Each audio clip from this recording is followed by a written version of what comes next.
இந்த இடத்திற்கு பேரு யாக சக்கர வனம். இந்த இடத்திற்கு பேரு, வனத்திற்கு பேரு யாக சக்கர வனம். இந்த யாக சக்கர வனத்திலே பயங்கரமான கொடிய அரக்கன் இவர்தான் பகாசுரன்.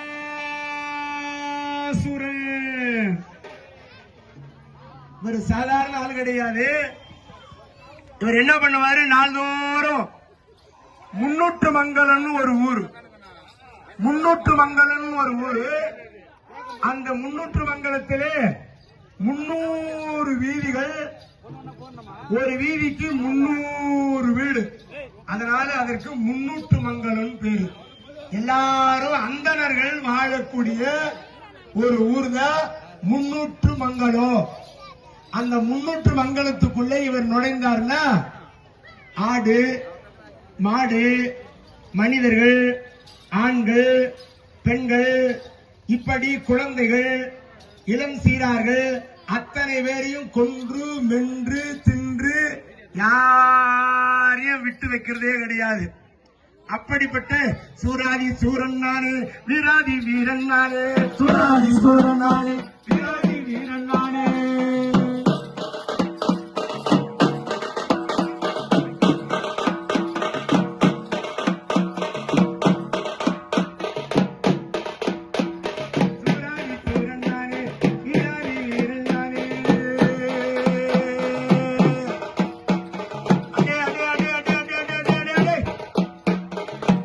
முன்னூற்று மங்கலத்தே நாள்தோறும் நமது ராஜ்யம்தான்.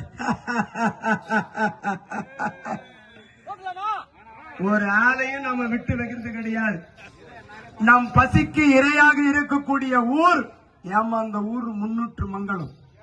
எல்லா அந்தணர்களும் வாழ்கிற பகுதி இந்த ஊர்ல தான். நம்மளால எல்லாரையும் சாப்பிட்டு நம்ம பசியை தீர்த்துக்க முடியும்னு இந்த பகாசுரன் இப்ப தண்ணி குடிக்கிறாரு.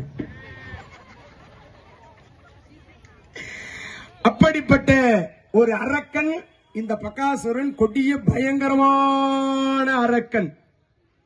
இந்த பயங்கரமான அரக்கனாக விளங்கக்கூடியவர் இந்த முன்னூற்று மங்கலத்திலே எல்லோருக்கும் தொல்லை தருகிறான்.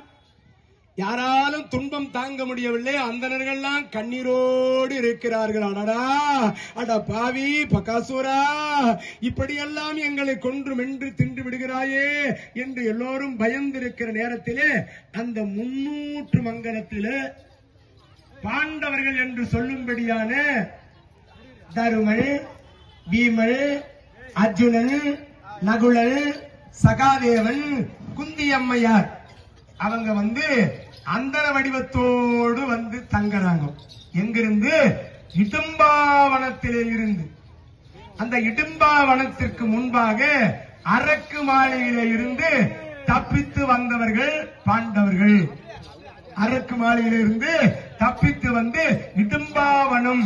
அந்த இடும்பாவனத்திலே இடும்ப ராட்சசன் 16,000 யானபலமுடைய அந்த இடும்ப ராட்சசனை வீமன் கொன்றான். அந்த இடும்பனுடைய தங்கை இடும்பாசுனுடைய தங்கை